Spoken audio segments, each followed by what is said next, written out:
Welcome to the Slop Farm. Enjoy the video. You start by confirming firmware and model, so you download the right files.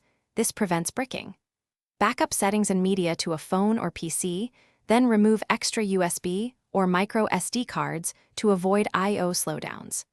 Enable developer options in settings and turn on USB debugging so you can run diagnostic tools and a DB commands. Once done, reboot into normal mode to verify baseline performance, and note current app load times so you can compare after optimization. You now remove or disable pre-installed bloatware and unused services because they consume RAM and CPU cycles.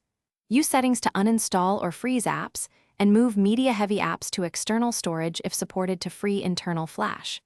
Adjust background process limit to 2 or enable don't keep activities temporarily for testing.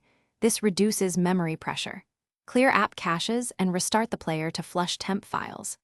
After completing these steps, check responsiveness and note improvements compared with your initial. You finish by applying final tweaks. Update firmware or, if confident, flash a stable lightweight ROM to remove vendor throttling and older drivers. Make sure the unit has proper power. Use a 5V3A supply and short shielded cables to avoid voltage drops that cause slowdowns. Test performance under normal use, and if apps crash or lag, perform a factory reset and restore only essential apps and settings. If problems persist, check logs via a DB and seek a compatible firmware or replacement hardware. Thanks for watching. Consider subscribing if we helped you today.